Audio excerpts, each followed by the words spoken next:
encounter psychic intelligence. Why is DNA farming of this star cluster so important? Because we do manifest our reality. We do create our reality.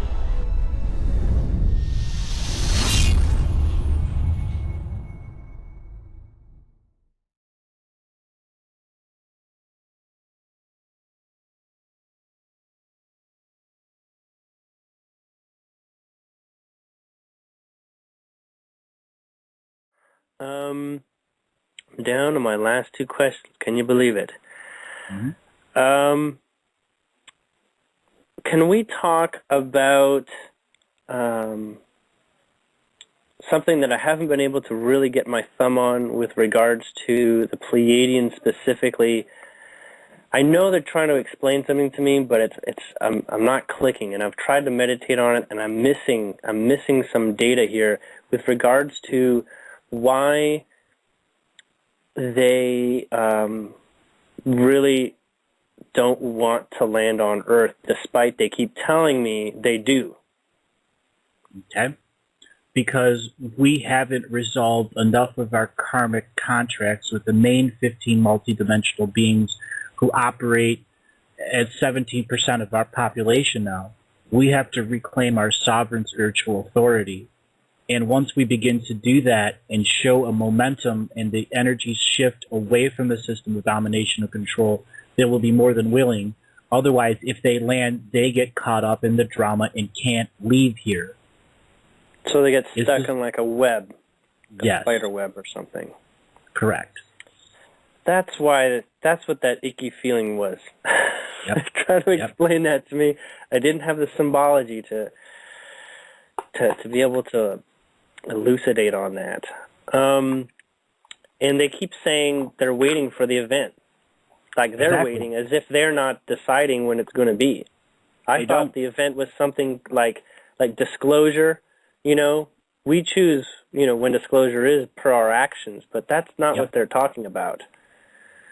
They're talking about we choose to reclaim our power.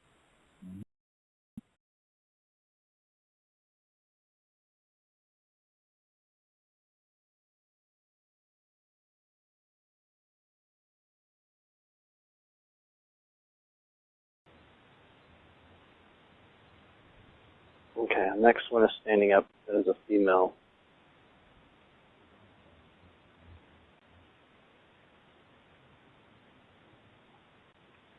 I'm not sure if this is a very advanced question, but they're reflecting on my experiences down here that they get to observe in me and my surroundings, and how they recognize there's lots of repression of humans' ability to express themselves in love in all these different formats. And they're wondering if there is some kind of strange phenomenon that's going on that will linger post-event, where humans will continue to not be able to express themselves in the way that Pleiadians exist in their society. That's a very honest, heartfelt question that is at the root of the Pleiadian collectives. How do they communicate to us knowing that we've been in a scenario where our repression, obsession, and regression is a part of our daily lives? Just as a river flows, it can make the rocks in the river flow downstream. The erosion process of the system of domination and control will be on an individual basis. As I said many times, we're going to need 1 billion healers on this planet. And the Pleiadians and many of the other off-world connections have specialized healing chambers that can begin the erosion process on the system of domination and control that's affected us at the soul level. So the answer to the question is yes. And it's going to involve our music, your music. It's going to involve us coming together and co-creating events of joy, love, and happiness. And there'll be those right away, the crystal and indigo children, that lightning forward into it. And there'll be those at the senior citizen level who will return to their musical times where they sung out loud, and we'll begin to share those moments. Karaoke is an earth thing, but the Pleiadians understand that music is an expression beyond our limited intonations of our words. I've spoken many, many, many times about how our sacred geometry linguistics has been hijacked, so our true words are in duality. And as we move from duality to unity consciousness, and it's the individuals who choose their difficulty level. And some of our previous communications was about clothing. You know, do the Pleiadians come in wearing stonewashed jeans and a hat, or do they come in with their full clothing? It's a transition on all levels. And the human children, they are the ones that will make the bridge so that there can be breaking of bread, sharing of meals. And when we get to that level, which won't be that long, really won't, it'll be about how the young people share experiences so the adults in each society can break bread separate of the children and begin their own co-creation process. And the erosion that I've spoke of is on an individual basis. So it can happen. There's healing, there's subtle healing energy techniques that the Pleiadians have, as well as that naturally exist here on Earth that the system of domination and control can't have. All the religious organizations have the tools of prayer. It must be a reflection of inner prayer. The outer prayer is the world we live on.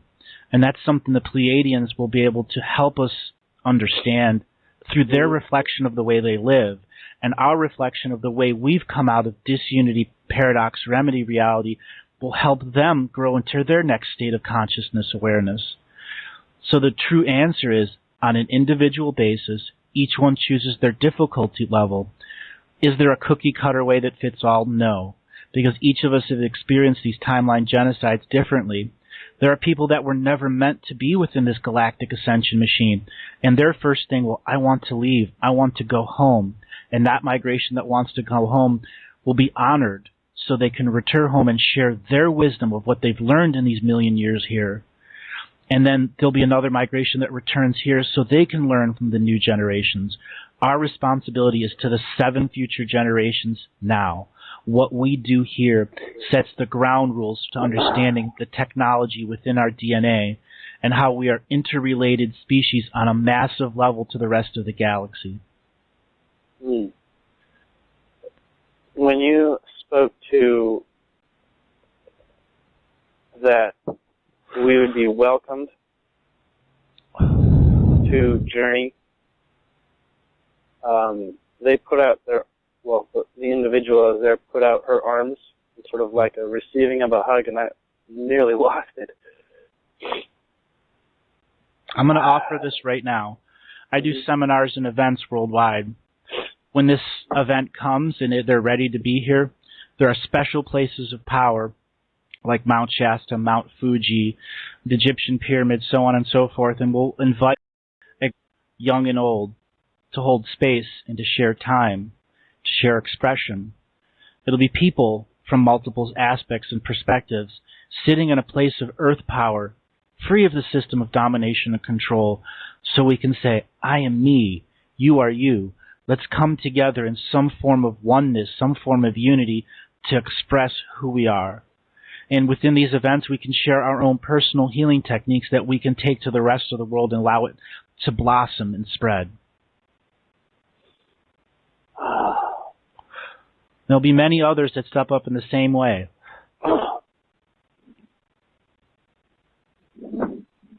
So thanking you for this. Do you have a question for them? I do. The migration patterns that are coming to Earth, these are the people waiting to physically meet brothers and sisters in flesh. What system do they have set up so we don't bring disease to them? I know vaccination has a tough language here. There's been many situations where people were taken off of Earth and trillions ended up dying from a simple bacteria that had gone viral in other places. Can they describe that system where there's a halfway point where people come together that there is no exchange of sickness or virus or psychic parasites? What I'm getting is that the original appearances will be holographic, strong holographic projections, and there'll be spaces created to create holographic rooms on Earth where conferences can be held, and those discussions will happen at that time. Okay. The holographic, I'm assuming, is not dangerous, but they need to literally work with the human side that must be willing and ready to work with that capability of reducing the disease, or not the disease, but sort of like what they carry that we won't be able to live with in a physical state of connection. Now, there are beings that I'm feeling are not, they're like half human, and they can come here, but I don't know what that is really. But somehow they're safe to be here, to come, and they're going to do something involving that. But I'm aware of who you're talking about, and these are the ones that have been closely interknit with Earth and have been dosing themselves with the various bacterial sentiences that have been created as weapons or natural creation here, so that their lineage can come in as the first ambassadors on the ground crew, so that you can, millions have died in this testing process, but they chose to do that. So we as humans must understand people have made sacrifices so that when we're ready, that there's a gateway where we can touch a person and there's no chance of it exchanging a virus between us that could cause harm. How I feel. Yeah, that's exactly what I'm feeling. And so those will be the first, I believe, the first physical ones. Correct. And they have, they also have suits, sort of like some kind of astronaut suit thing that they can come with, but they're thinking it's not going to go over real well if they did that. Correct. And then there'll be humans that right away will be able to go into an off-world scenario or onto a planet ship scenario and begin the physical touch over there, the handshakes and the breaking of bread.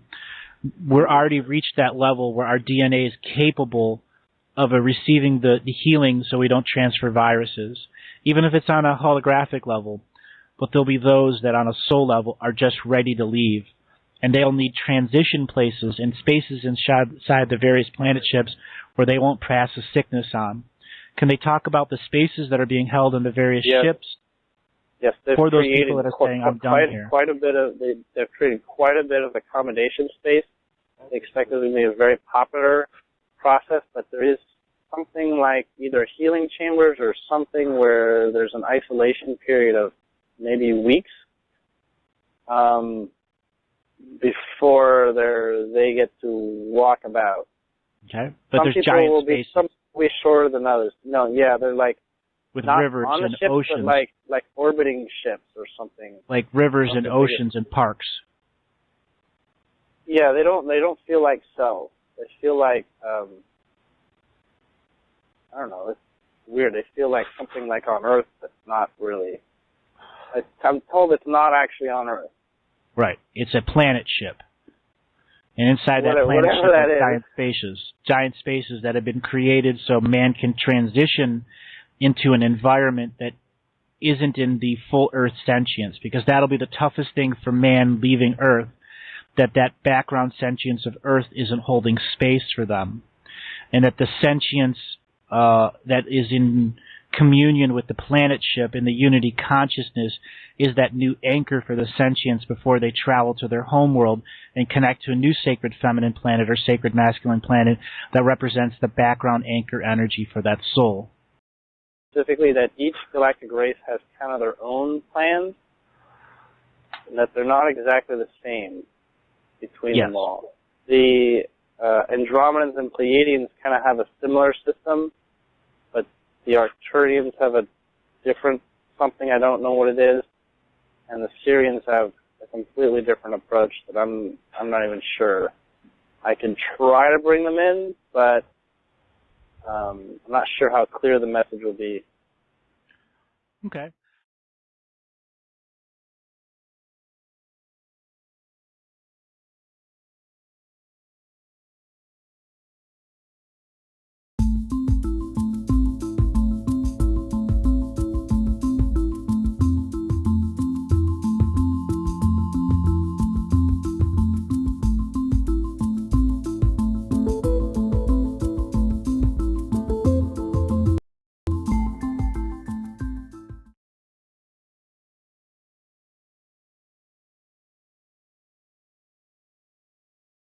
So we are going to go to that first caller. Anita, are you there? Yes, I am here. And hi, Kathy. Hi, Andrew. Hi. Hi, Hi. welcome. And where are you calling from? I am calling from Washington. Very, very good. So what kind of questions did you want to start with? First of all, I want to thank you. Thank you for this opportunity. And I have many questions, and I really want to know if I am connected and have been other than human. Yes, you have actually. Just about everyone that's living on Earth has been something other than human. We're all streams of consciousness that flow throughout the galaxy and universe and looking for colors of time to go and experience in. And one of the colored experiences you had before you were here on Earth was in the Pleiadian homeworld on Alcyon, where you were a very, very special personality that tended to these flowers that have the music. Just like crickets would make their own song, there were these flowers that would make this special sound and special music, and it was very, very highly sought after by the Pleiadian people because you could train these flowers to work like an orchestra with other personalities that were in some form of telepathic communication. Imagine, how, when the wind perfectly blows and it makes that its own music. Well, these flowers, when set into the wind or when they were around a psychic personality, would start to vibrate and create music. Wow. Okay, so I understand a little bit more. My heart is Your heart's full of music. Yes. Music that's the heart space, that isn't this stream of consciousness that says, let's go forward and share everything. That's the very nature of the soul that came here. You're a sharing soul. You're one of those personalities that reaches into the depths of their own music and shares with those people who can't hear their own music. That's the healing thing that's about you. Okay, and thank you. And is what what is my soul family, and if I am connected with them?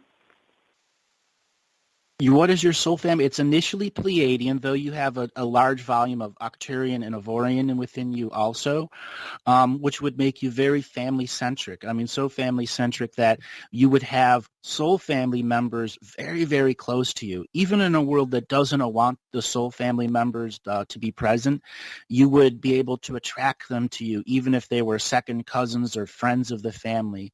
It's like there's a beacon of energy that's calling the soul families to you, even in existing in the system where it doesn't want you. Okay. Wow. Yes, I understanding a little bit more about me, and I have this question. Sometimes when when I see people or things, I can see light around them, and I have seen people with different light colors. Kathy, you want to add something to that?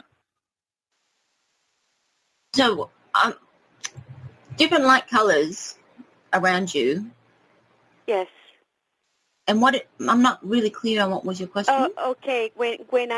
Sometimes when I see people or things, I can see light around them, and I have seen a few people with like different bodies, different bodies with different colors. How can I understand the meaning, and how can I develop it more? I would say when I look at it, it looks like you are seeing people's auras.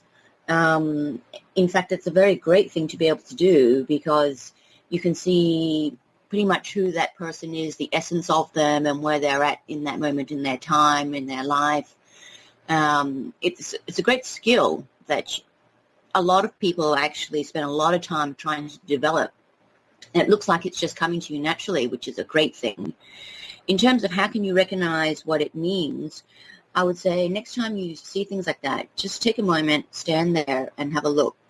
And in your mind, you would probably just be thinking, I'll make up a story. Let me think. They look happy. They look harassed, they look like they're really concentrating. And just play that game with yourself, because over time you will see that the answer just pops into your head.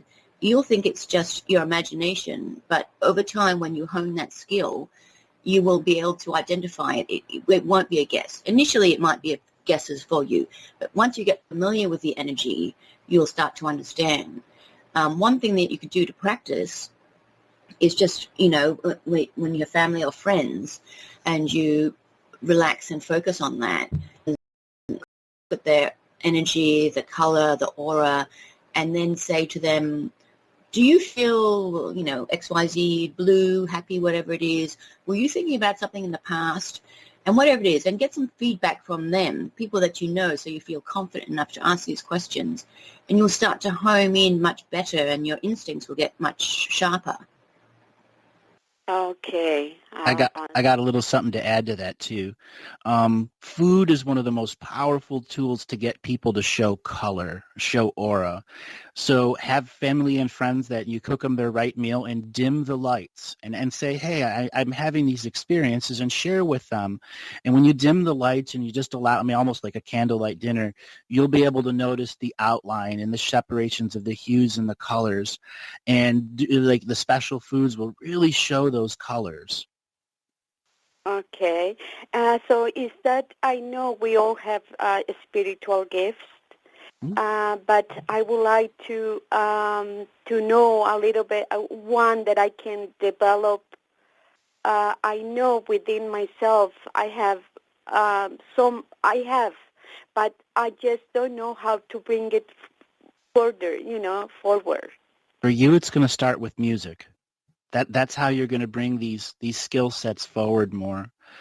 Singing, drumming, learning a musical instrument, giving your time to that so that you can find the rhythm of your heart.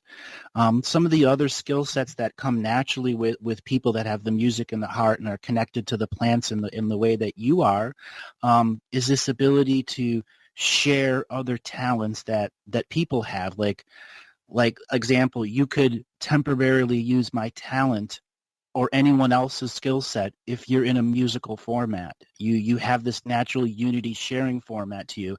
So anyone else that's in unity or in unity consciousness, they can freely share any skill set, any psychic ability with you. It's just a matter of how you're going to process it. It's your heart music that allows you the infinite awareness and perception, and it's the body that allows the experience to go through. Okay.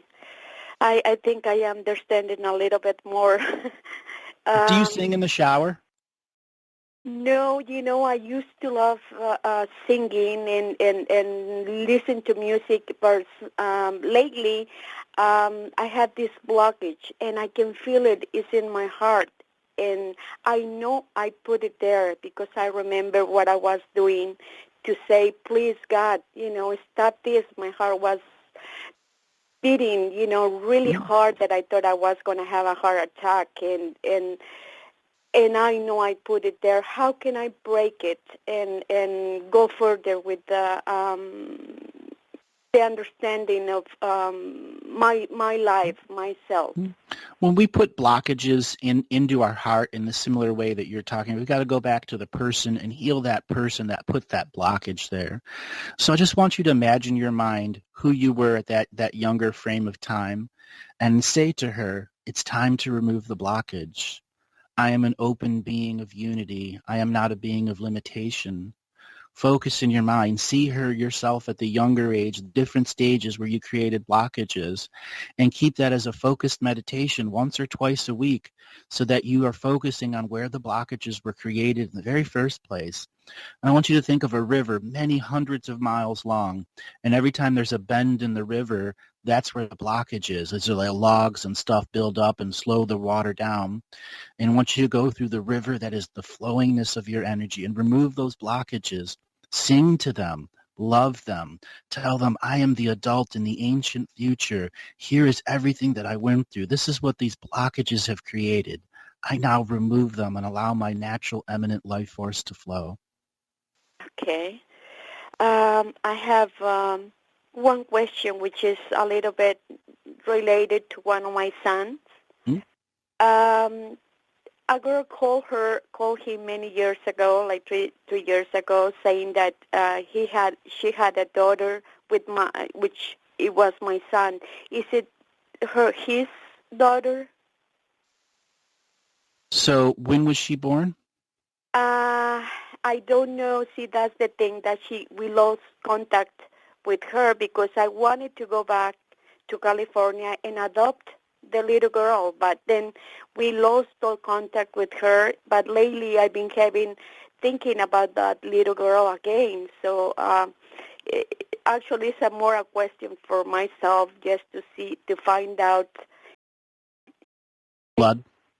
if she's my daughter, my granddaughter. The answer is she is. She is? She is, yes.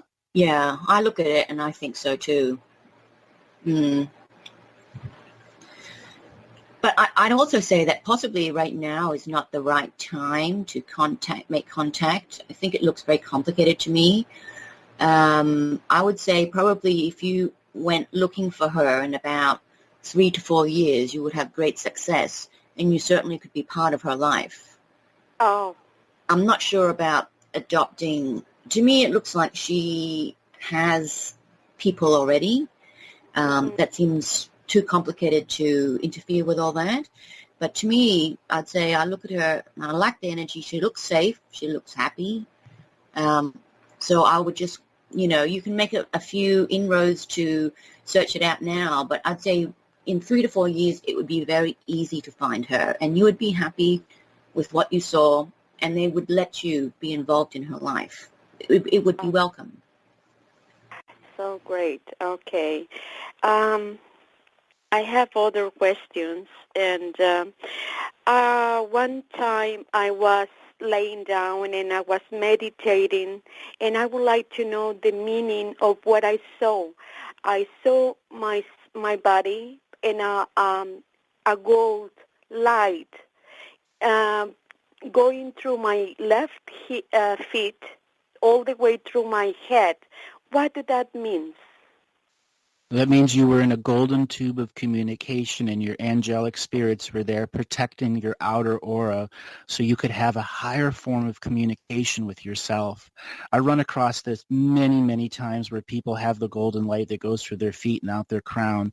And that is literally your ancient future self who's in connection to your ancient past self, creating a bubble of golden energy around you so your angels that are spread throughout time can focus on the I am presence that's trying to create change within the greater selves. Having that experience means you've already gone through the awakening process to such a high degree that being able to recreate it within your own mind should be one of your tasks or disciplines that you create for yourself. Being in that golden tube of communication literally means the ancestors and the teacher spirits are waiting for you to create a form of communication, just as if you would have a friend. You need to have that first understand that they are not in hierarchical order. They are there in equal and unity. So creating a way to communicate to them, creating friendships in that golden tube of energy. That's one of the greatest gifts that our human species is offered during the awakening process is that golden tube. Okay. Lately I've been having these thoughts or going back to California. I really don't want to do that, but is it good for me to go, for my further knowing about myself? Is it good for me to go back, or is it better for me to stay here and try to break that? What is the lure of California? I'm sorry? What is the lure that says California? What draws you there? Economically. Economically? Right. That choice right there says it's not spirit first. And Okay. the spirit first is going to tell you where to go and what to do. And when you get these places to go back to where you were in an older time, that is an older self that's impressing upon you something that was there that you may not have in your present form. I see. I see. So that will be not good for me then. I think also you need to look at it in a different way. It's not something like this is not easy to say good or not good for you. I mean, it's not really for us to say if it's good or not good for you. We can just tell you whether it helps you or if there are, negative consequences about it. I'd say when I look at your energy, I don't see California helping you in any way, not in this moment in time anyway. But I do think that a move is coming up for you away from where you are at the moment. I would probably put that next year. But I think, in fact, you make the move because you have a job offer somewhere else. And I think it's a positive move. It's a good time to have a change of environment, change of energy, make some new friends, explore other sides of yourself. That you're going to have to look and understand that there was one that came to where you're living now and brought your family with you. And then there's the other choice is, are you doing this for the family or are you doing this for yourself? Big choice for you to understand there. Yes. Okay. It's got to be for yourself. It's got to be your self choice. You got to put yourself first right now in these sorts of decisions. So you understand at the age and the investment of your spirituality, everything that you've done physically and where your environment is and the life that you've created here, you created it with a family. And then this next evolution, you have to put yourself first at some point. That's one of the things that I would like to give more to myself and think about more about myself because, I always have put others first than myself, and it makes me feel guilty. It makes me feel like I have a little bit knowledge more about who we are in the spiritual side, and I have this that I need to help others, but is it really the help that I need for myself? Correct. You got to, in a sense, give everyone a 1 month notice that they need to take care of themselves. So that after that 1 month notice, you have 1 month of focusing on yourself. And that focus on the self is where, you literally go by yourself. You drive to some place that's got some high spiritual energies, big, tall trees, and just spend it out there by yourself. Go on literally a vacation, a 1-day vacation by yourself. You've got to start empowering yourself with that concept so that these choices that are going to be coming up that Kathy talked about and I talked about, you understand them in a different way. Mm-hmm. Definitely. And I see no need for you to feel any form of guilt. It's just because you're such a strong and caring nurturer that you have these kind of emotions. But at the end of the day, they're all going to be okay. They don't need you in that sense to watch over things. They would be happy that possibly sometimes it's not convenient for them because they can't access you all the time. But then that's part of growing up and becoming who you are. You can't always rely on someone else. It's important that you look within yourself and be strong and confident in that everything is okay for you to enjoy things, to do things on your own and explore. Yes, and give yourself the freedom to say, I nurture myself with the same energy I nurture everyone in my family with. Yes, that's great. Okay. Make that your motto. I nurture myself in equal amounts that I nurture my family with. And for any other mothers that are out there, it's the similar situation where you put your children and your family first. At this age, at this stage or level, they're surviving, they're thriving, and allow yourself to have that nurturing and allow them to nurture you too. Okay. I certainly going to take care of that. One thing you could even do is write it down, stick it on your mirror in the bathroom. Every day you go in there, read it out to yourself. Or put it somewhere private if you think people are going to see it. But just say it to yourself, look at yourself in the mirror, and eventually you'll mean it, and you'll say it without prompting. Okay. It's much harder than you think. It sounds easy, but it's not easy to do, not with such a nurturer. Any last questions, Anita? Yes. I had a dream once, long time ago, that my house was on the top of a mountain, and I went outside and I saw many people going up, and I asked one of them, which it was one of my nieces, and I asked why all these people are coming to my house, and she told me that is because you are going to help us. And what do that mean? I mean, it means literally you're going to help them. That means much of your spiritual process was in the dream world, and that you were leading people to what's called Sacred Mountain, where the home of the ancestral lineage is. It's saying that you've taken the ancestral lineage, the eldership, and you are going to guide those 7 future generations and current generations into a new form of dream and unity and living. It's a great dream to have. And anyone that's a mother out there that has had any kind of similar dreams, that's saying that the torch of eldership has been passed to you, and you accepted it long ago. Okay. All right. All right, Anita, we have got to end this call and move on to our next one. This was really, really fun. Thank you. Thank you very much. Bye-bye. Bye. That was really, really fun. Yeah, so interesting.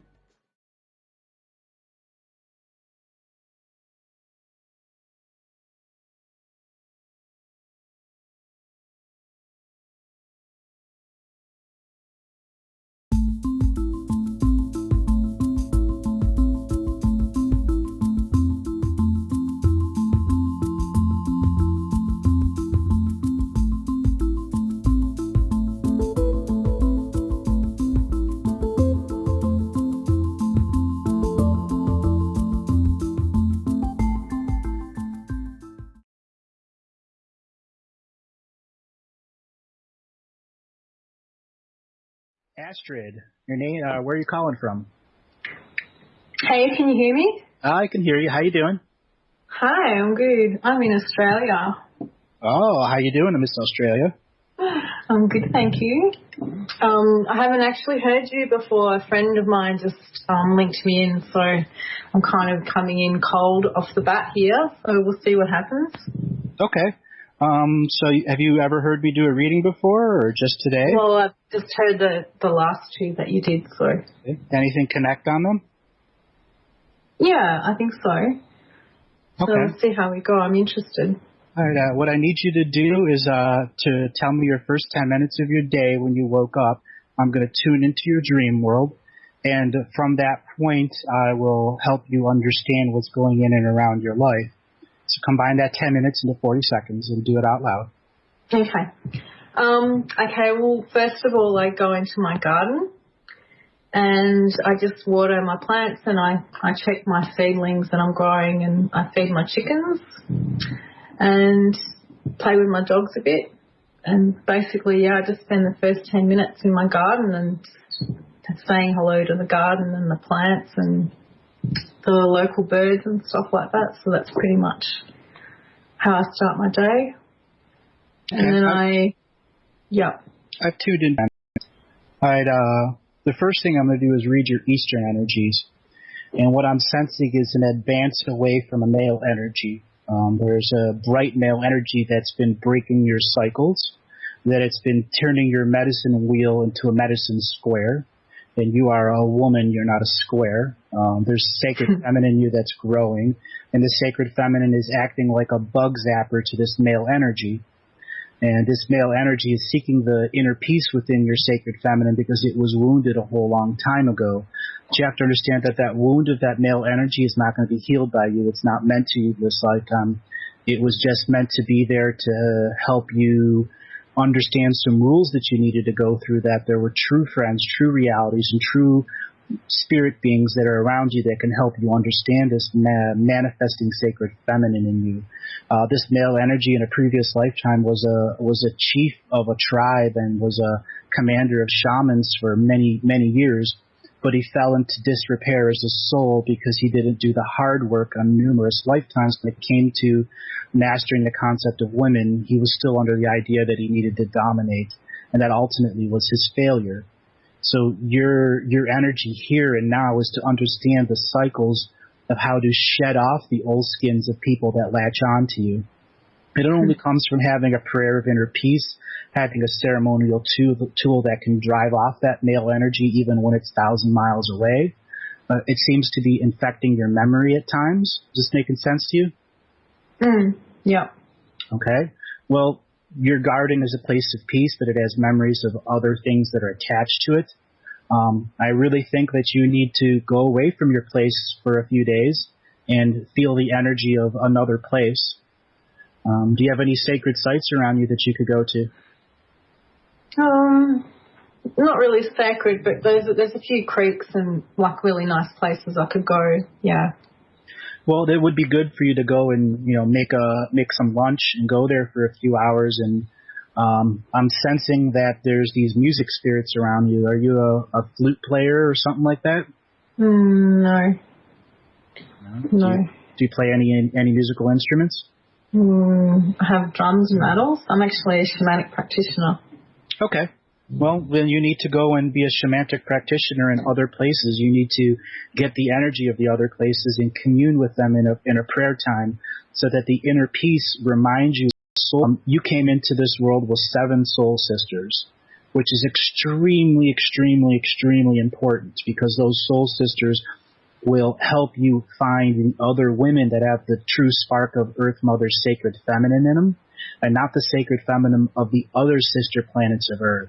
Because now is about finding the original sacred feminine spirits of Earth, those that are contracted with the womb of Earth to be womb spirits, to be these placenta spirits, though, that their energy would nurture people around them. And it's not the mothering energy, it's the true love of sisterhood energy. And this energy is asking you to create a physical feminine aspect that people can come around you and the others can come around, and you can make the shamanic feminine circle that will help people connect to their sacred feminine. Also that you know that there are men that are born with feminine spirits in this world, and that you'll have to allow those in also because they have the spark of the feminine spirit. Have you encountered men like that? Not really yet. Hopefully I will, though. I've had a lot of issues, like what you were talking about at the start, with men trying to latch onto me and basically taking energy from me. So I've been single for quite a long time because of that. But yeah, I can relate to what you're saying. I've been doing a lot of hiding. Well, I could see that here. And there's several layers that I can explore, but I think the most important part for you now is to understand what's coming to you as healing hands. All right? It is literally your crown chakra is 3 feet off the top of your head, and it should only be a few inches. And at the very peak of your crown chakra are these 2 crystalline structures that are creating a Jacob's ladder effect of a spiritual energy sparking back and forth, and that is representing the upload and download process of the spirits that are working with you. They are literally connected into the 7 future generations of children because you are a womb spirit this lifetime. You're a nurturing feminine spirit. Your life has led you down the shamanic practice, but ultimately something has shorted your energy and has prevented you from taking on the true energy of the 7 sisters that are here with you co-creating.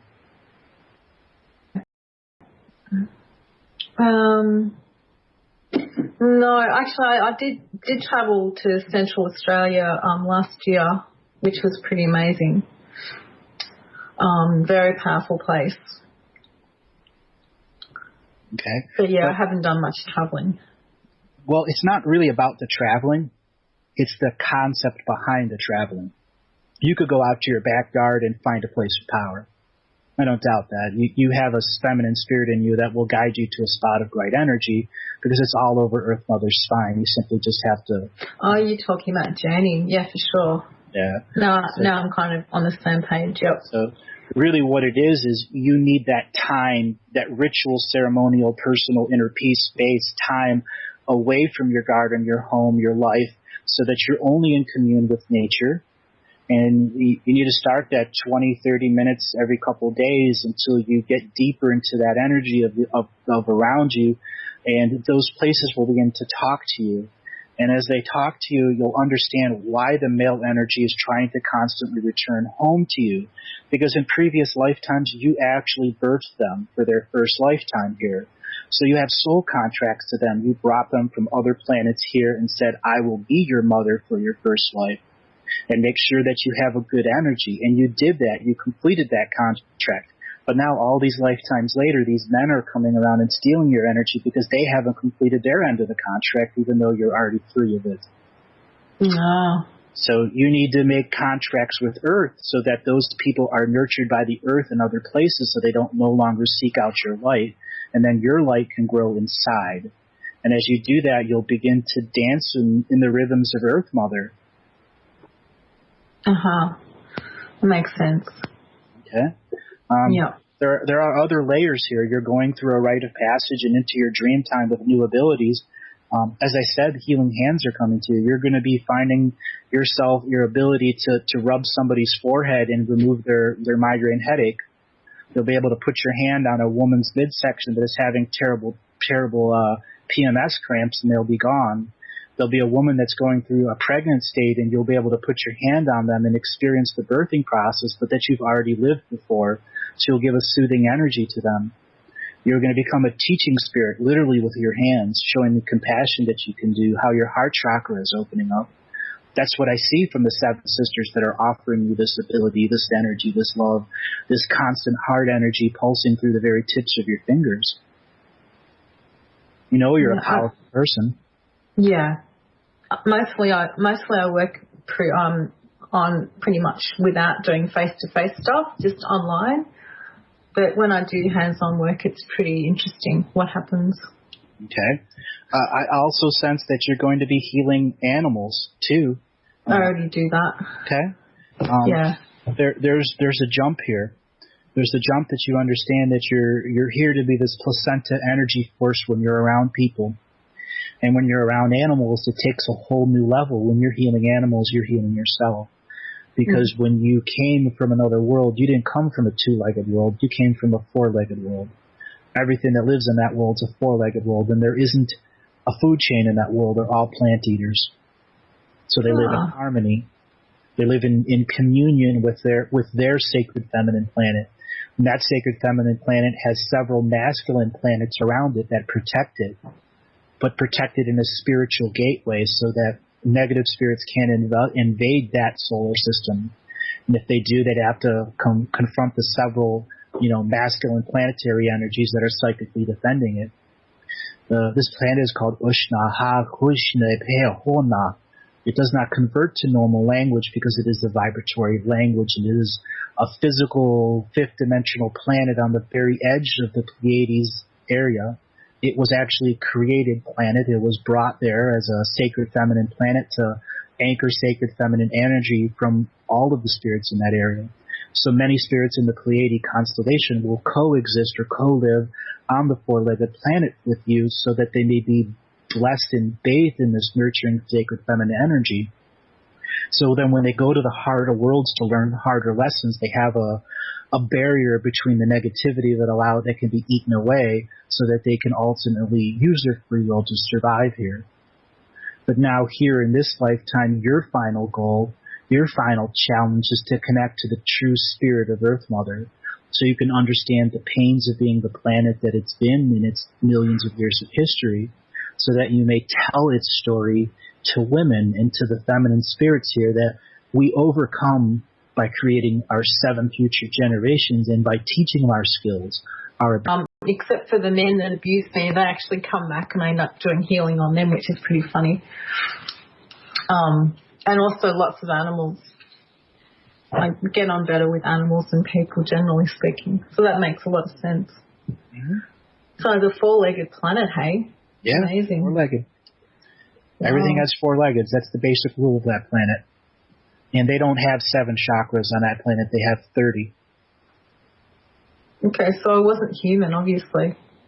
No, your first lifetime you weren't human. You didn't come here till you were a middle-aged spirit. So you came here fully understanding that this was going to be the PhD of School of Hard Knocks here. Oh, yeah. You fully were aware of that, and you had enough sacred feminine from a sister planet of Earth to come here and bond in sisterhood with Earth. You lived many times as a four-legged animal, then you switched to being an ocean-living animal. You were a whale for many generations, being service to Earth by singing the songs to the Dreamtime worlds. As the whale's song echoes over the ocean, it interacts with the crystalline structure of the crust of the Earth and creates a resonant dream field for the dreaming spirits of the ocean. And you connected to the dreaming spirits of the ocean and directly into Earth Mother's heart, and that's where you bound yourself into the service of Earth Mother to be this placenta force of light here now. Wow. So is there a soul group here as well? Yes. There's about 200 of your soul groups that are here right now. You've only met a small few of them, and until you start healing some of the people you are soul contracted to heal, they're not going to really manifest until they've done their due diligence on their side. Soul contract wise, you've got a list of about 2,000 people that you are here to balance karma with, but you only do it by free will. And if they come to you out of free will, you complete a secondary contract that allows you, the spirit now, to advance so that your crown chakra that I told you will connect deeper into the Dreamtime planet of your original homeworld. So you'll literally have dreams of Earth Mother Mind and your original homeworld coexisting at the same time, allowing you to see the several dozen layers of soul groups here on Earth and what Earth needs to heal, what soul group Earth wants to heal, as well as the hive mind of your home planet. So it's going to be like a psychic surgery triage room where Earth and this other planet will say, this person needs this now, this needs now, and you're going to have to go and find to them, this one needs this one needs this, and then either heal them there or pass them on to other healers that have similar contracts with them. Yeah, that's already been starting to happen. Like I've basically set up a practice in the last 18 months. Mm-hmm. And it's just been really organic. Like people just come out of nowhere. Right. So, yeah, it's just sort of going with the flow, really. It's pretty amazing how it just unfolds. Mm-hmm. Amazing. I really felt your energy as soon as I logged on to listen to you on the radio. I was just like, you hit me straight in the center of the chest. I felt like someone had booted me in the chest. I'm like, wow. Some pretty amazing stuff, hey? Thank you so much. I've been doing this for a long time. It's a skill based on endurance, and that endurance is how I'm able to anchor myself into the northern hemisphere and the southern hemisphere, so I may understand the dreams of all of our world as well as the dreams of the 7 future generations coming in, as well as connecting to the heart of Earth Mother, the wombs of Earth Mother, the inner and hollow Earth peoples and soul groups, and how they relate to the thousands of other planets that are interacting here now. Seeing the equation of Earth and all of the other planets and how we begin to bring balance to it. Amazing. Well, thank you so much. You're welcome. Do you have any other questions? I don't think so. I guess this may be, like, where do I need to focus at the moment? Like, what's the most important thing for me to do? Or you probably already covered that, but it's fine. I'll cover it again. This will be on archives on YouTube in 24 hours or so. Yeah. You need to go off of your land, off of your property. It can be a few miles away, the creek, the stream, somewhere else, and sit and meditate. Bring lunch with you. Connect with it, talk to that area out loud and inside. Bring a drum and a rattle with you. Get some barefoot time out when you can. Okay. Some other things, it's going to be time for you to make some ceremonial healing tools. Maybe get on go to a local rock or gem shop and see if you can find some stones. And I've already done that. I've got crystals everywhere. Okay, well, you're going to turn, I'll say this specific. You're going to turn one of the crystals, you're going to ask it in a ceremonial time that you want to be able to heal the wombs of women that come. So when you put this crystal over their lower regions or on their tailbone, you are healing strictly that womb energy. So you're going to share the healings that you went. You're going to tell the stone the stories of your abuse and healing, so that when that stone is there, it has that wisdom, that knowledge, and that infinite spark to begin the movement of healing energy into those womb area people that have been suffered beatings or rapes or abuse or any of those other things that are going to come to you. Okay, beautiful. And then the Thank next you thing so is much. you're going to want to create one for each chakra, and it's related to the women. So you'll have 7 stones, each related to a chakra. Each has a different story to that relates to the different abuses or wonderments you've gone through your life. Doesn't all have to be negative. You can tell positive stories too.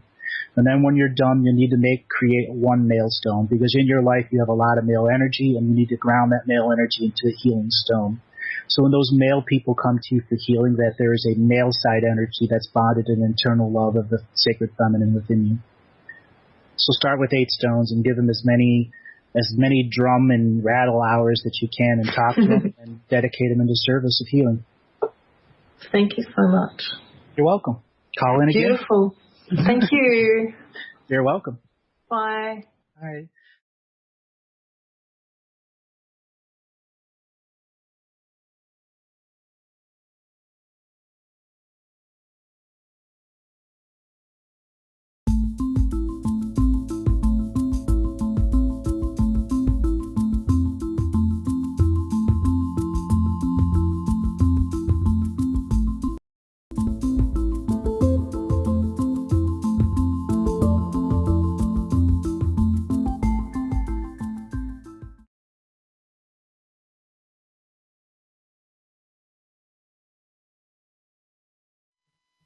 So, Doug, you want to bring on Tori?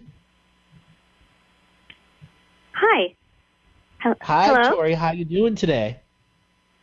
I'm good. How are you, Andrew? I'm doing very, very good. So how did you find out about me?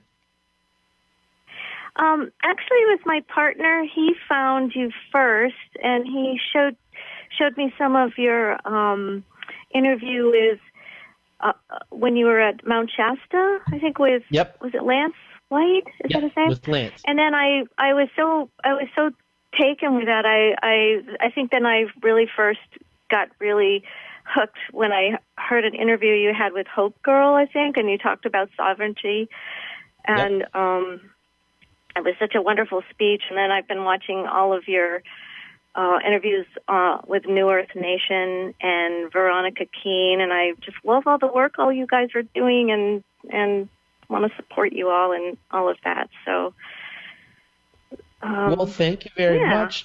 So you've heard me do readings?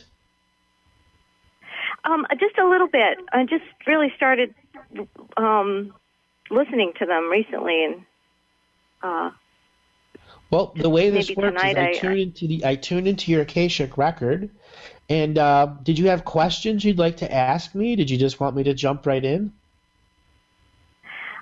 Well, I did have some questions, and I'd probably like you to jump in as well. Do you want me to go with the questions first? Sure, let's go ahead with the questions. One of the things I'm curious about how all of my past lives and everything I've been through kind of relates to to what's happening to me now, today in this world, and on how that relates to my work. I'm a musician, and I play music that's spiritual in nature, and I'm in this all women's band, and we call ourselves Inanna, Sisters in Rhythm, and I just want to know what her story is, and I think I know what her story is as I've read things about her, but I just want to make sure I have the correct history, and I want to make sure I'm invoking something beautiful and not even just her story, but what our connection is to the goddess, and that I'm doing healing work through my music. I would like to think that's part of my purpose here, but I wanted to know what your take on all of that was. All right. So what I'm doing as you're asking that question, I'm scanning through the different layers of the Akashic record And what I can do is I can tune into 20,000 separate Akashic record worlds. That means there's 20,000 separate worlds that each have their own Akashic record. And what I'm doing is scanning each one to see how many you lived in up into this moment in time, and why music has crossed over at this end time for you. Okay. And I am coming into the fifth epoch. Hold on, 5 epochs for. I'm counting the epochs here. 5, 4, 3, 6. That's on the second timeline, genocide. So you came to this world with a remedy and resolve process. Hold on one second. This is covered up. Every now and then I run into an Akashic record that's got camouflage over it. That means the light body has altered the Akashic record copy that it has, and it's altered it in such a way that it would be very easy for an Akashic record that has an exact copy of it could mull over and not see that there is something that has been light body changed here. And what it is there was a heavy layer of aggression. All right, I see what it is. This is when the Pleiades, the Pleiadian expression of people, were attacked by a very hyper-aggressive sacred feminine world that had literally killed off all of its men. They were using a similar human DNA skin suit, except that their heart was actually where their stomach is. And so they were set up a little bit different. Their organs were more centrally located, and there was more, their upper body was more armored, is the best way I can say it. Heavier bones around the protecting of the lungs and the things that kept the adrenal glands functioning. But that was because it was a heavier gravity world. In this sacred feminine species, they're called Yahwache. There's no English translation to it. It's just the angry women. Literally one day they killed off all the men in their world, just like there's a Cabal species on our planet.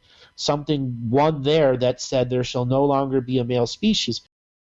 Began cloning to have offspring, and they would only clone women. They would clone no men, and these women became very aggressive of wanting to have mates. And this kind of represents to the story of the Amazons here on Earth, because the Iktokans, they came here. They were obviously DNA searching to have a complete set of soul codes so that a feminine dominated society could be created separate of the male-dominated society that was going to be here on Earth, and something that would literally be able to overtake the sacred geometry system here on Earth.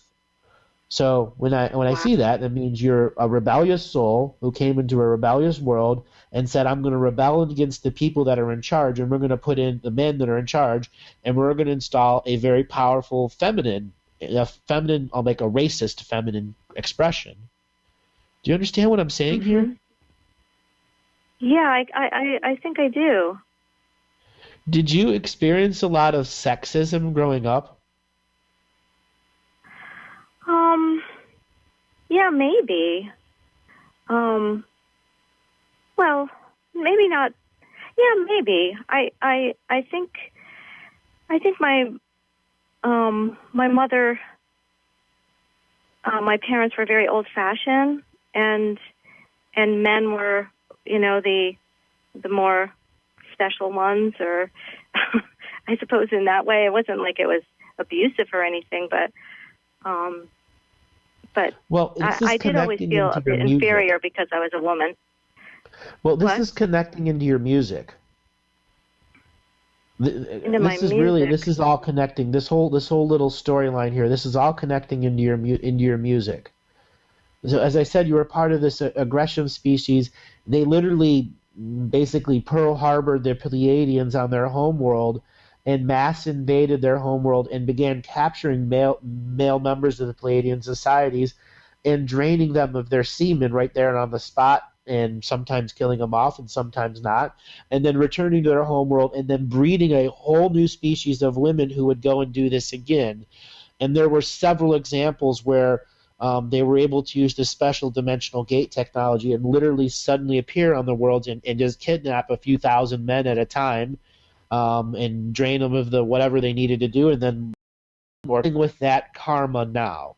And one of the reasons you're expressing in music is that the earth sacred feminine is not perverted like the last sacred feminine planet that you lived on. It didn't survive the change of domination control. That sacred feminine planet gave into it, where Earth has not given up. And you're here to re-heal that sacred feminine bond, that there is a planet that will stay connected to that source of divine feminine.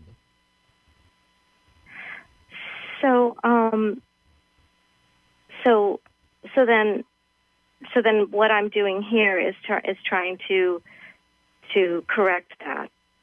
Is trying to correct that for your soul, but it's the creativity in the chemistry of the music that's creating the resolution. Because the chemistry is you're connected as women in the band, you're connected as women in Dreamtime, and you are connecting to the audience for that effect. So it's a trifecta. This trifecta also reveals that you as a soul has also tried to done healing with the Pleiadian peoples. So you came in and you were part of what's called the Pleiadian 7 Sisters. There are 7 planets that represent a major part of the Pleiadian incarnation cycle, and you lived as a sacred feminine all 7. And at the end of that, you mass incarnated 7 separate souls simultaneously on the 7 planets and made a group of 7 soul shards that came together in unawareness to create perfect healing music for karmic resolution for all of those that were working with the Pleiadian species and were trying to find remedy and resolve. They didn't know how to do it, but they did know violence wasn't the way.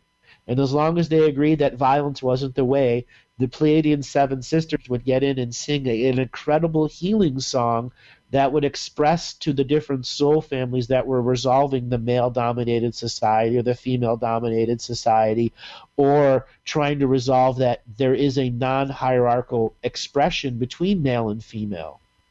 And that's the main purpose of the Pleiadian 7 Sisters incarnation cycle, is to show people that there's no battle between the sexes. There never was. Right. Oh, I love that. That sounds, that makes a lot of sense with me. And I often wonder if I should be doing other things. Sometimes, I wonder, sometimes I feel like I'd maybe like to get away from, writing music and being, so. I mean, I love being very, very spiritual, and I love healing, and I love joining, all these causes. Like, I want to go to Tara Hill now and help Veronica and do all these things, and I want to bring music into that part of my life to help this planet. But sometimes I feel exhausted, and I don't really know if it's my true calling either, because you're feeling exhausted because you're not connected fully to your dream world. You're not fully connected to your soul family. There are projects of healing you start on yourself, but there are very few that you finish simply because you're out of energy. Right. And we live in a toxic world. The first thing we do is we have to forgive ourselves for living in this toxic world. And one of the things that I commonly tell people is to maintain gut health. Have you adjusted your diet recently? I have.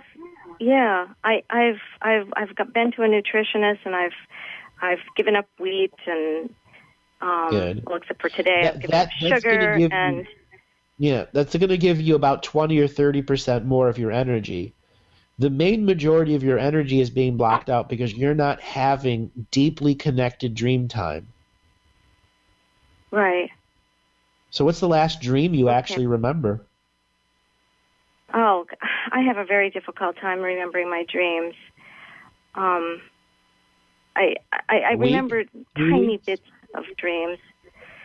It seems like it's getting a little bit better. I actually had someone remove implants from me recently. And I was hoping that might actually, help. On with you is, I'm just going to be blunt here. Growing up as a woman, you have a tremendous amount of male masturbatory energy deeply affecting you. Okay? And that's the first thing, is you got to say no. There was at some point some young part of you in your teenage or tween years thought of it as something that was good. And you've kept this habit pattern around where there are certain types of innocent masturbatory frequencies that innately you're allowing in, but have been turning very toxic on you in the last 4 to 5 years. You have a tremendous amount of men from a whole lifetime that use you in their fantasies, their frequency that is you, and you've shared dream space with them because you live in a sacred geometry city, you live in a sacred geometry world, we're all sharing the dirty energy underwear, and it's time where you begin to say no to that energy frequency, because it's literally stealing probably 60% of your energy right now. Yeah. I don't want to say what those fantasies are, but you can imagine many of them involve loving you in a domination and control way where you don't have any free will in that fantasy world of them, and they have a spark of your energy because somehow they got it, or somehow you just opened up and had a whole lot of unprotected astral sex when you were young. Whether it was dream harvesting entities or you exploring your own spirit, it doesn't matter. That frequency has to be changed. I would like to change that frequency. So how do I start going about doing that? Let's. What was dating like for you? It was just a simple explanation. You don't have to tell any secrets or anything. Well, I don't think it was so bad. I mean, I definitely had one marriage that was pretty dominating and pretty horrible, and I don't like. I feel like I'm probably still healing a bit from that. And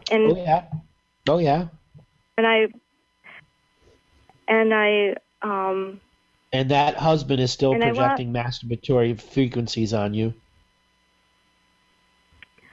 Yeah, I had a feeling he might be, and I've been trying to work with cutting ties and changing that. Well, he's madly in love with you, to the point he's mad.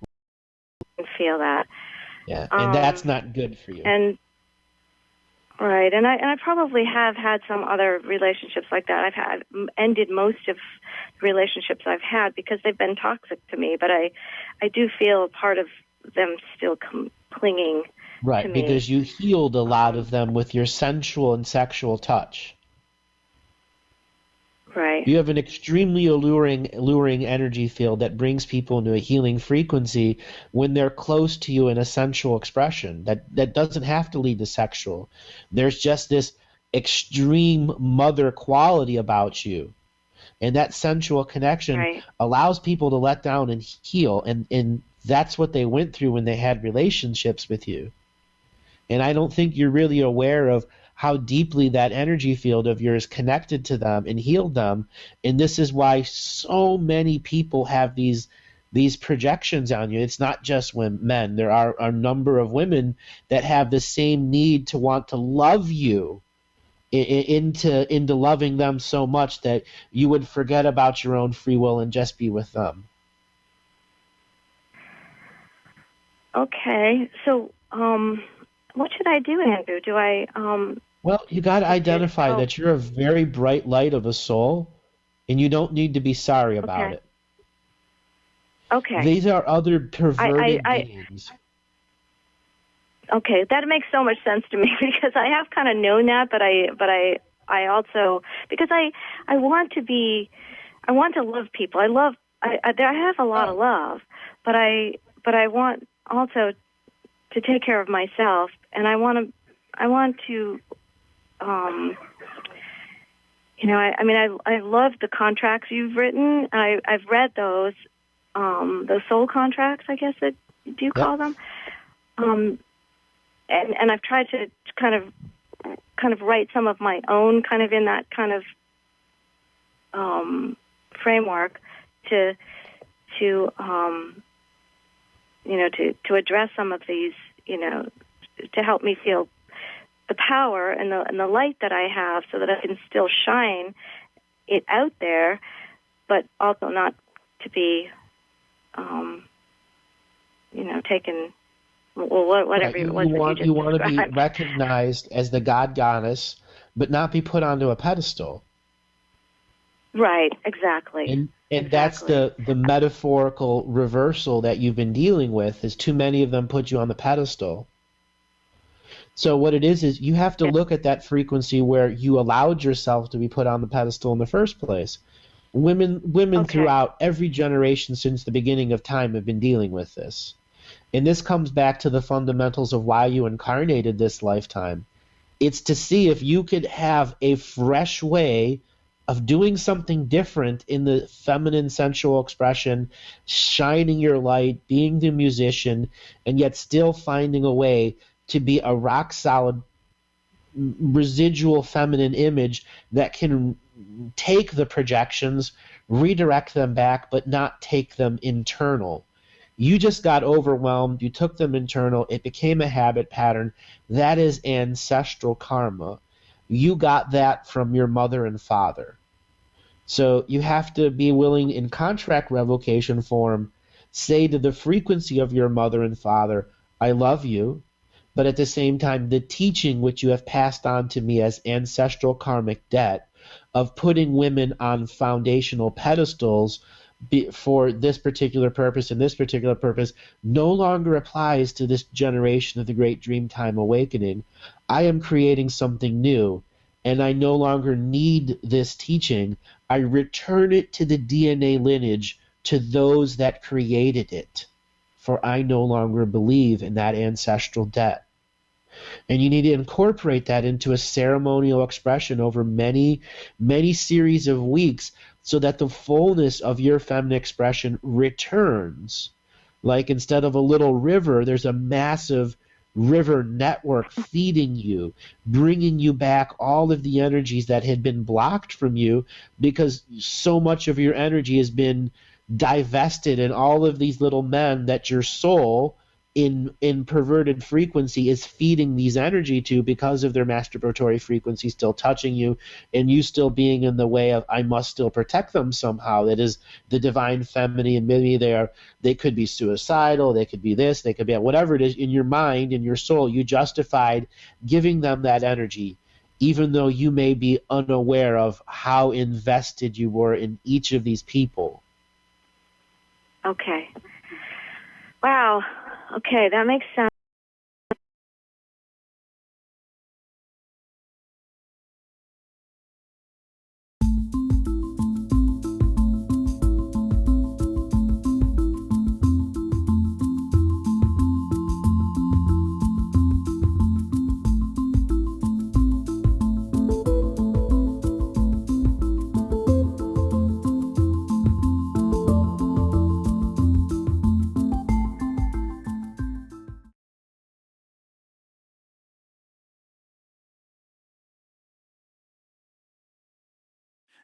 We get such unique chance as readers to work with people on two distinctly different levels with the same language.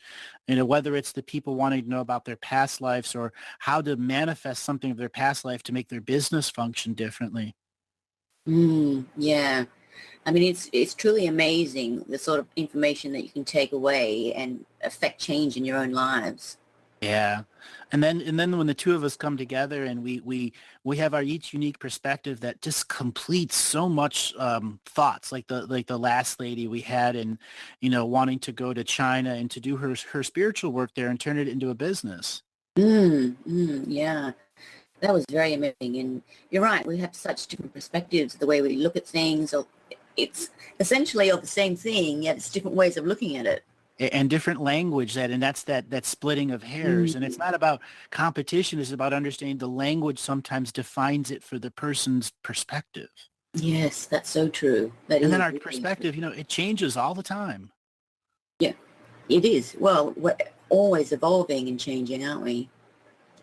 Yeah, unless we're in those states of depression, and then that's just a longer term change.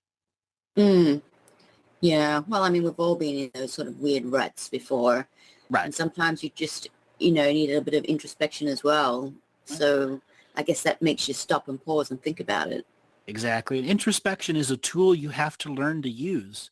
That is so true. It requires, in the old metaphoric, say, a cup of hot chocolate and a fire and no one around you. Yes, that's exactly what it is.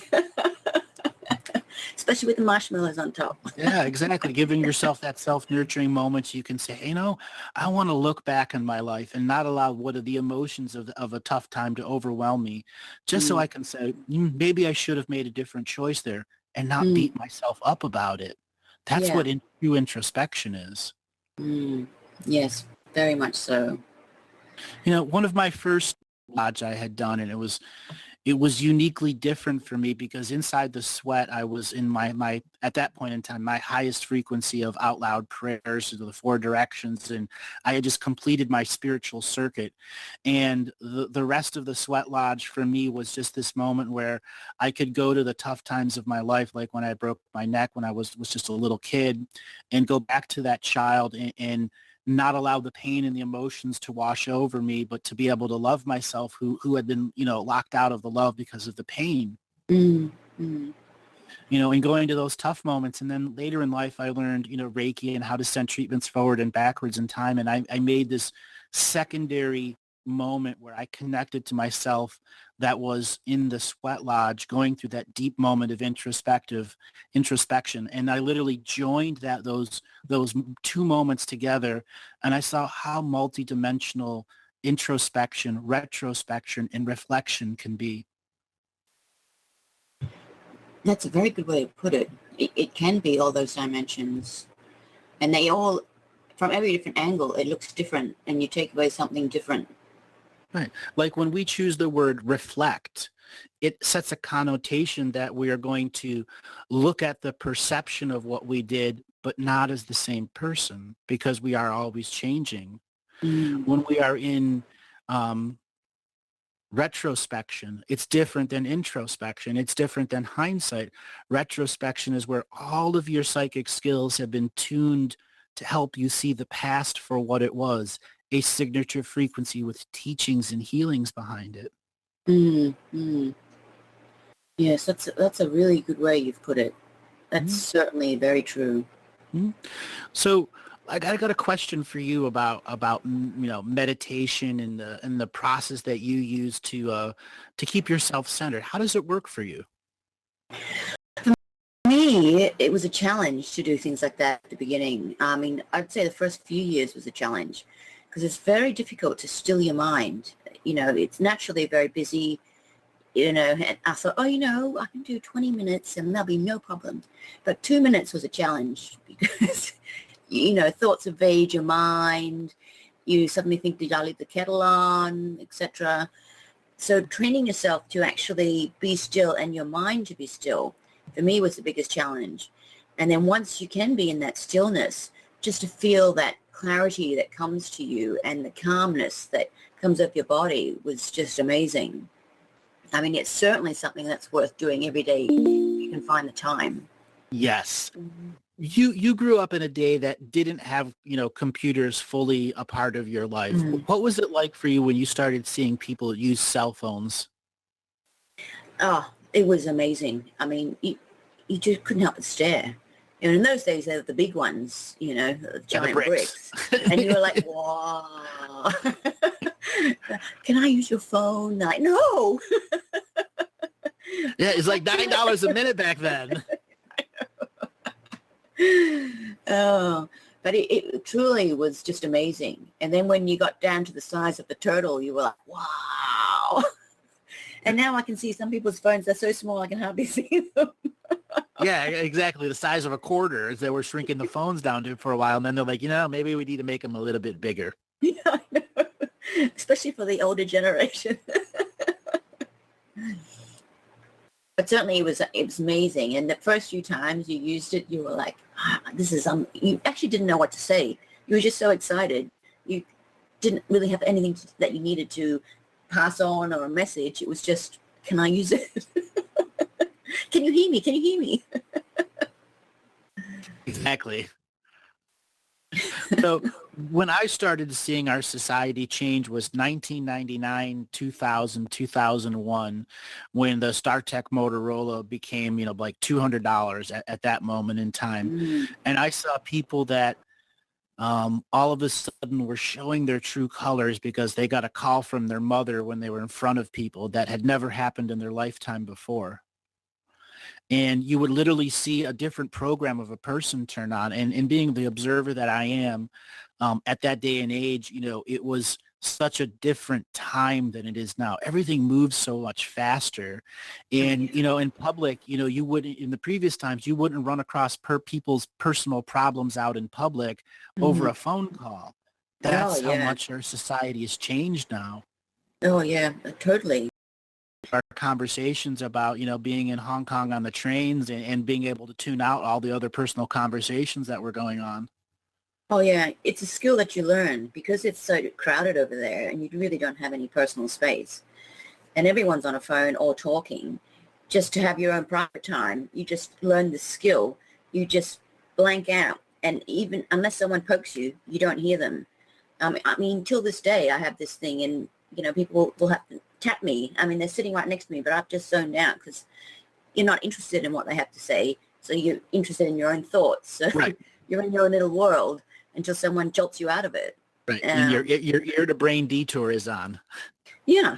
But at the same time, it's a protection thing because everyone else's energy is just all over you. And, it's like drama or business or this or that. And you don't want to be entrenched in all that. You want to stay grounded and within yourself. So really, it's a self-protection mechanism, I think. Yeah. It's a self-protection mechanism, obviously, because you're a very powerful psychic too. You needed that at that point in your life to be able to shake that out of you, and I did too. And one of the really fun skills that I learned for staying in my head was a type of meditation where I was being at work at the restaurant and I'm still fully cognizant, if somebody needs burgers or fries or whatever it is I was doing at that moment in time, cooking pizzas or doing the dishes or taking the money. I would be doing 2 or 3 things simultaneously, while I'm, preparing everything. But inside my mind, there was a story that was always running, and I would connect to what I did in my previous dreams and try to co-create with it. Even if I could only remember 1 or 2 seconds of my dream, while I was in my work frequency, I would keep that image going in my mind, and I would be able to work through it and literally get the work done and still add another second here or there to that dream that I had in the previous morning. Wow. It was sharpening my mind so that I could be in the dream world at the same time I was in my business world. Mind multitasking. Yeah. And we as a human species are meant to do that. When programs run, like doing the dishes and washing stuff and cutting the grass and all the stuff that goes on with the daily life tasks, but we can still do things inside our mind while all that stuff is going on. Yeah, that's true. I mean, your mind's still free to do other things. Right. Like when people do their wash, they take their time to think, and stuff like that. You can do stuff at your job too. It's just a matter, does your job demand your 100% attention? Yes, that's true. That is very true. You have to be careful. Don't do $1 billion trade and do that. Yeah, don't be doing that on $1 billion trade. Note that we said that. Don't do that. Yes. You end up with what's called fat finger. 1 billion becomes 10 billion. Oops. Yes, that could be bad. Yeah. But on a lot of jobs, though, you could definitely do that, and at certain parts of the days especially, when you're on your downtime. Exactly. When you're on your downtime or when you're on the train or you're on the drive home, those are your moments where you can go into those naturally introspective moments where you can allow the car to drive and you're not going to get in an accident, and you can think about something, whether it's that, that first mistake you made in with a friendship or whatever the process, even if it's something very good to look at, where you go back, man, that was just one of the best days of my life, and I want to go back and see what I can remember from it. Yeah. I love moments like that. Yeah, those are reliving those victory moments. That's a skill set that everyone should become a master at. Definitely. It's worth learning that skill. And it just takes practice. It's just practice. When did you first discover being able to clear your mind and meditate? Were you still a young child? I was young. I was suffering from migraine headaches as a result from my undiagnosed broken neck at that moment in time, and I learned biofeedback. That's biofeedback. They within like 30 minutes of me giving this little biofeedback machine or a biofeedback ball, I could get it to glow and change my body temperature, and my head machine that they had for me, and I was happy as a clam. Oh, that's amazing. Yeah, that was for me. And then meditation, biofeedback, learning the biofeedback ball is its own form of meditation. But I then discovered a book by Jamie Sams called Dancing the Dream. And it really, really helped me understand my multidimensional self and what I was going through at that time. I think I've heard of that book, actually. Sounds very familiar. It's one of my best books out there that I've ever read, and I recommend it to anyone that's out there. Jamie Sams, Dancing the Dream. Okay, I will check it out. Okay.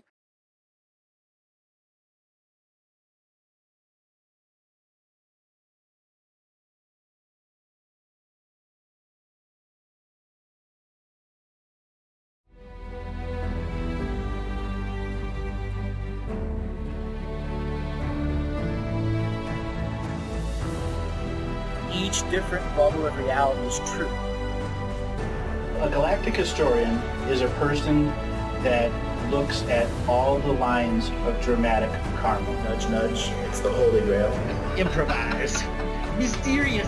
It's counter psychic intelligence. Why is DNA farming of this star cluster so important? Because we do manifest our reality. We do create our reality.